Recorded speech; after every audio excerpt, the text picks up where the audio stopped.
आज हमारे पास भारतीय इतिहास के कुछ सबसे महत्वपूर्ण युद्धों की एक सूची है, लेकिन ये सिर्फ तारीखों और नामों की एक सूखी लिस्ट नहीं है। ये उन निर्णायक मोड़ों की कहानी है जहां एक दिन की हार या जीत ने मतलब सदियों का भविष्य तय कर दिया। बिल्कुल। हर युद्ध अपने पीछे एक विरासत छोड़ जाता है। तो आज हम इसी की गहराई में उतरेंगे। हमारा मकसद सिर्फ ये जानना नहीं है कि कौन, कब और कहाँ लड़ा, बल्कि ये समझना है कि इन संघर्षों ने भारत के इतिहास की धारा को कैसे मोड़ा। और ये एक दिलचस्प सफर होने वाला है, क्योंकि हर युद्ध एक कहानी है, रणनीति की, धोखे की और कभी-कभी तो सिर्फ किस्मत की। तो चलिए शुरू करते हैं एक ऐसे युद्ध से जो शायद सबसे अनोखा है। 326 ईसा पूर्व, हाइडस्पीस का युद्ध, सिकंदर और राजा पोरस के बीच। हाँ, ये भारत के लिए पश्चिमी दुनिया के साथ पहले बड़े सैन्य संपर्कों में से एक था। सिकंदर की जीत हुई, लेकिन पोरस की बहादुरी ने उसे बहुत प्रभावित किया। लेकिन इससे भी ज्यादा गहरा असर एक दूसरे युद्ध ने डाला। कलिंग का युद्ध 261 ईसा पूर्व, सम्राट अशोक और राजा अनंत पद्मनाभन के बीच। हाँ, और यही इस युद्ध की सबसे बड़ी विरासत है। अशोक जीत तो गए, पर कहते हैं कि युद्ध में हुए विनाश ने उनका हृदय परिवर्तन कर दिया। बिल्कुल। ये शायद इतिहास का एकमात्र ऐसा बड़ा युद्ध है जहां विजेता ने जीत के बाद हथियार डाल दिए। ये तो सच में हैरान करने वाली बात है। उन्होंने कलिंग को जीत तो लिया, लेकिन वहां हुए भयानक रक्तपात को देखकर उनका मन पूरी तरह बदल गया।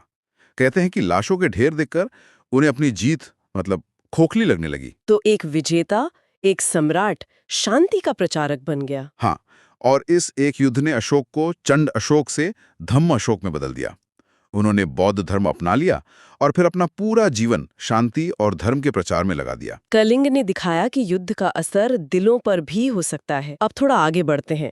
712 ईस्वी में सिंध का युद्ध, मोहम्मद कासिम और राजा दाहिर सिंह के बीच। इसमें मोहम्मद कासिम की जीत हुई। और ये युद्ध भारत में अरबों के आगमन और इस्लाम के प्रवेश का एक महत्वपूर्ण मोड़ था। इसने भविष्य में होने वाले आक्रमणों के लिए एक तरह से रास्ता खोल दिया। और इसी रास्ते पे चलकर वो दौर आया जिसने दिल्ली के तख्त की कहानी लिखी। मेरा मतलब है तराइन के युद्ध। यहाँ एक नहीं बल्कि दो लड़ाइयाँ हुई और दोनों के नतीजे बिल्कुल उल्टे थे। हाँ, तराइन का पहला युद्ध 1191 में मोहम्मद गोरी और पृथ्वीराज चौहान के बीच, जिसमें पृथ्वीराज चौहान जीते। एक शानदार जीत थी। गोरी घायल होकर मैदान से भाग गया था। तो फिर सिर्फ एक साल में ऐसा क्या बदल गया कि 1192 में दूसरे युद्ध में बाजी पूरी तरह पलट गई? यहीं पर रणनीति का खेल आता है। पहली जीत के बाद शायद चौहान की सेना में थोड़ा अति आत्मविश्वास आ गया था, और दूसरी तरफ मोहम्मद गोरी अपनी हार से सीखा। दूसरी लड़ाई में उसने अपनी घुड़सवार सेना के फुर्तीले दस्तों का इस्तेमाल किया। वो हमला करते और पीछे हट जाते, जिससे चौहान की भारी भरकम सेना थक गई। मतलब ये सिर्फ ताकत की नहीं, रणनीति की भी लड़ाई थी। पूरी तरह से। और इस एक हार का नतीजा बहुत बड़ा था। इसने दिल्ली सल्तनत की स्थापना का रास्ता खोल दिया। बिल्कुल। इसी जीत ने दिल्ली सल्तनत की नींव रखी, जिसने अगले 300 सालों तक भारत पर राज किया। वैसे तराइन का एक तीसरा युद्ध भी हुआ था, है ना? हाँ, 1215 में इल्तुतमिश और यल्दीज के बीच। उस युद्ध ने इल्तुतमिश की सत्ता को और मजबूत कर दिया। तो दिल्ली सल्तनत तो स्थापित हो गई, लेकिन फिर मध्य एशिया से एक नई ताकत आई और मंच तैयार हुआ पानीपत के पहले युद्ध का।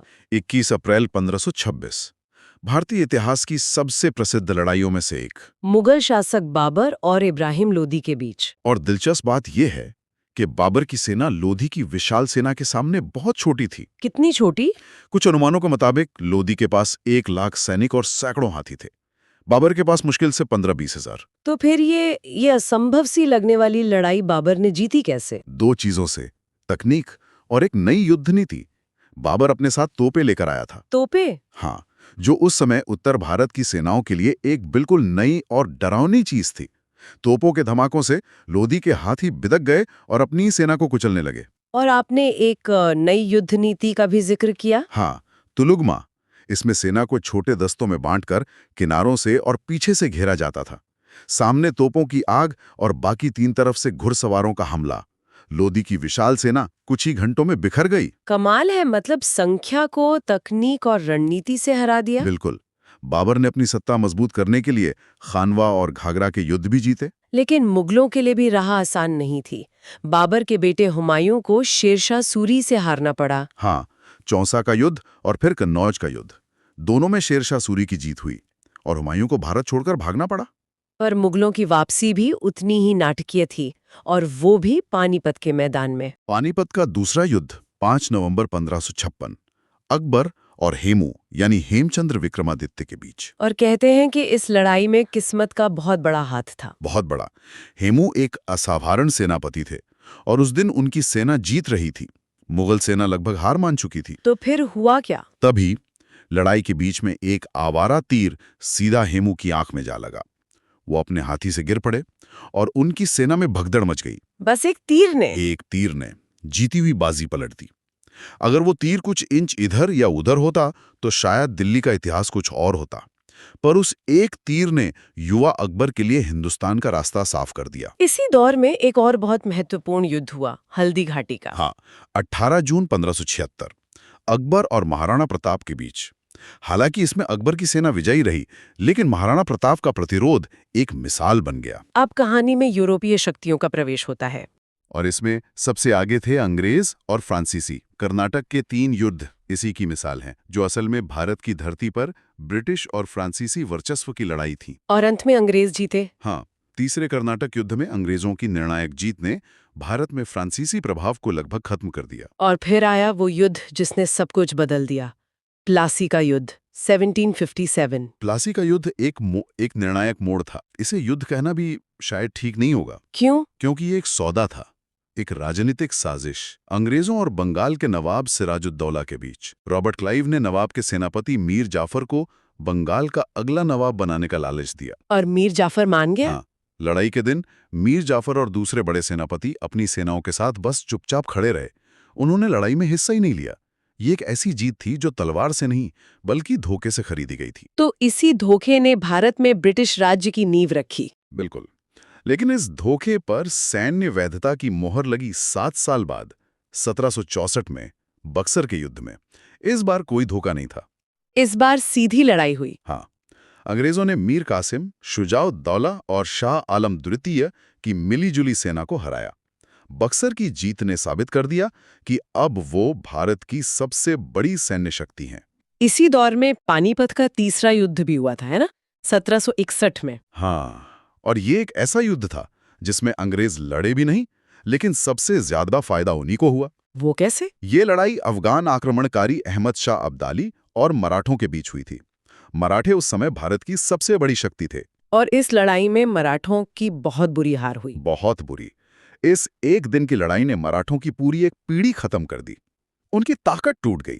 तो हुआ ये कि उत्तर भारत में एक पावर वैक्यूम यानी शक्ति का शून्य बन गया। और उस खाली जगह को भरने के लिए अंग्रेज तैयार बैठे थे। बिल्कुल। अंग्रेजों को मैसूर के हैदर अली और टीपू सुल्तान से भी कड़ी चुनौती मिली। हाँ, 4 आंग्ल मैसूर युद्ध हुए। पहले में हैदर अली जीते भी, लेकिन अंततः चौथे युद्ध में टीपू सुल्तान की हार हुई और अंग्रेजों ने मैसूर पर नियंत्रण कर लिया। अब हम आधुनिक भारत की ओर बढ़ते हैं। 1962 का भारत चीन सीमा युद्ध, जिसमें चीन विजयी रहा। ये भारत के लिए एक बड़ा झटका था। इसके बाद पाकिस्तान के साथ महत्वपूर्ण युद्ध हुए। 1965 का भारत पाक युद्ध, जिसमें भारत की जीत हुई। और फिर 1971 का भारत पाक युद्ध। यह युद्ध भी भारत ने जीता, लेकिन इसका एक बहुत बड़ा और स्थायी परिणाम निकला। निश्चित रूप से 1971 का युद्ध सिर्फ एक सैन्य जीत नहीं थी, इसने दक्षिण एशिया का भूगोल बदल दिया। एक नए देश का जन्म हुआ। बिल्कुल।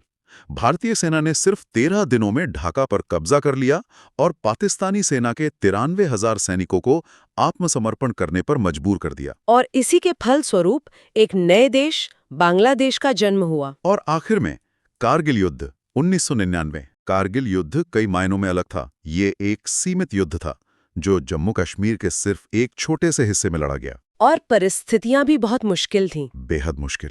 भारतीय सैनिकों को सीधी चढ़ाई पर ऊपर बेहतर स्थिति में बैठे दुश्मन की गोलियों का सामना करते हुए लड़ना था। लेकिन भारत ने संयम दिखाया और अपनी सीमा पार नहीं की। यही इस युद्ध की सबसे बड़ी रणनीतिक और कूटनीतिक जीत थी।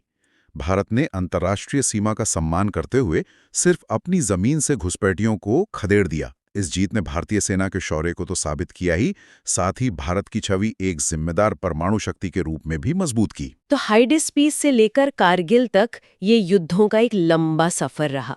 हर लड़ाई ने इतिहास के पन्नों पर एक नया अध्याय लिखा। हाँ, हमने देखा कि कैसे सत्ता बदली, कैसे तकनीक ने युद्ध का चेहरा बदला और कैसे साजिशों ने कभी-कभी तलवारों से ज्यादा काम किया। इन सभी युद्धों और उनके परिणामों को देखने पर एक विचार मन में आता है।